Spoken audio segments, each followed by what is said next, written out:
Ang down, ang babang-baba, yung mga Pilipino. Kaya sa ngalan ng lahat ng mga kapwa ko, artisang nasa entablado ngayon, pati na rin yung mga artisang nasa baba at nasa iba't ibang lugar na nakikisama sa amin, binabati po namin kayong lahat. Mabuhay kayo, mga kapwa namin Pilipinong nanakawan ng gobyerno. Mabuhay kayo. Yan ang pagbati natin sa isa't isa. At para sa lahat naman ng mga politiko at bahagi na ng gobyerno na nagnakaw sa atin, nagnanakaw sa atin, mga nakatingin habang may nagnanakaw sa atin, mga kasama ng mga nagnanakaw sa atin, mga alam na may nagnanakaw pero hindi nagsasalita, mga kasama ng mga nagnanakaw, mga nagtatago ng magnanakaw, isa lang ang gusto namin sabihin sa inyong lahat. Patawad kay Father, pero putang ina ninyo! Puta-putahan ang mga putang ina nyo! Katatapos lang ng misa, pero Panginoon, patawarin nyo kami, pero totoo yan. Ito ang wika ng lahat ng mga Pilipinong ninakawan. Putang ina nyo!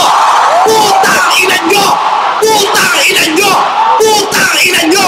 Putang ina nyo!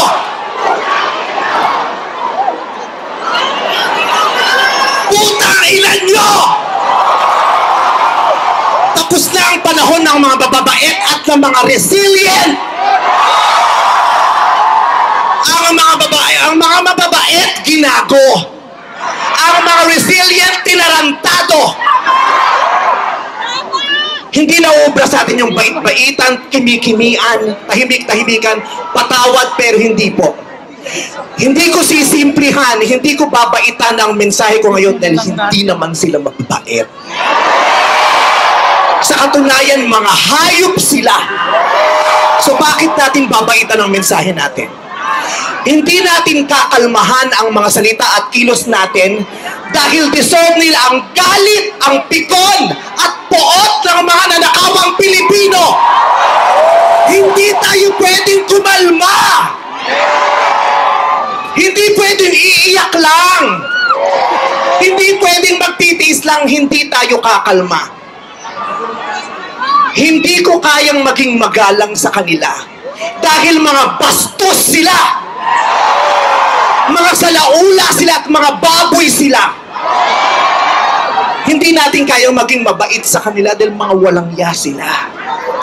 Hindi pwede. Hindi pwede. Yung mabait ka lang, mabuting asal ka, hindi uubra sa kanila ang mabuting asal at mabait lang kasi nga mga demonyo sila. Kaya tama yan. Sumigaw lahat ng galit! Lahat ng galit na galit! Ang hindi matatapos ang galit bukas! Ang ipalalinig ang galit hanggang hindi makulong ang mga putang inang magnanakaw!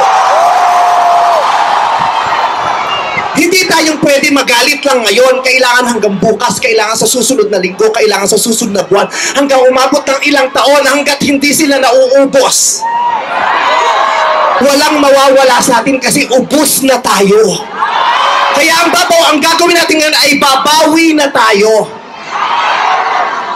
Ikulong ang mga magnanakaw.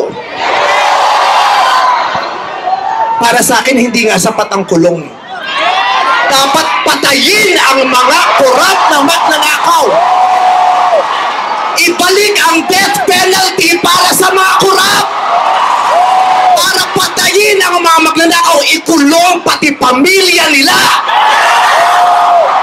Dapat gumawa ng batas ang pamahalaan para ibalik ang death penalty. Pasensya na po, Father. Alam kong ayaw mo ng death penalty. Ipagdasal mo na lang ako. Ibalik ang death penalty para sa magnanakaw dahil ang magnanakaw ang corrupt na public official. Hindi ko natatawag na public official. Ang corrupt na politiko ay higit pa sa mamamatay tao. Ang corrupt na politician ay higit pa sa magnanakaw. Ang corrupt na politician, ang corruption ay higit pa sa terorismo.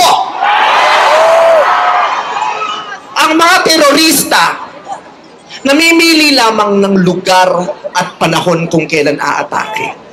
Pero ang mga magnanakaw sa Pilipinas, walang pinipiling araw. Araw-araw nila tayong ninanakawan. At ang inaatake ng mga terorista, yung mga iba ang pananampalataya, iba ang paniniwala, iba ang lahi. Pero ang mangkurap, kapwa Pilipinong kalahi ang ninakawan.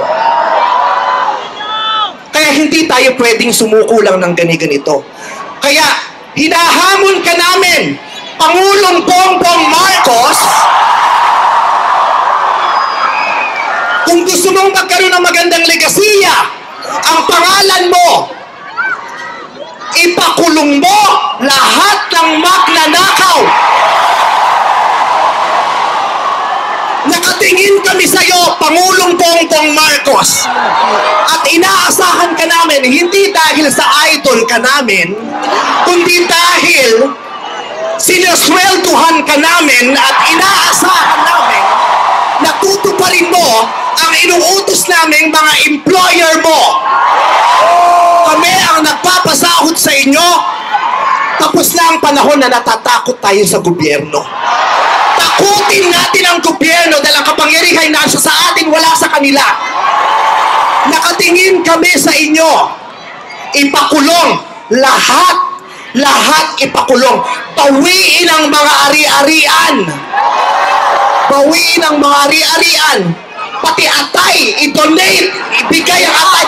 Pati mata, i-donate, walang ititira kasi nga, hindi tayo pwedeng maawa dahil mga putang ina nila. Maraming salamat sa inyong lahat. Sasamahan namin kayo hanggang mamaya. Isa pa, putang ina nyo! Father, I Sobra na! Tama na! Sobra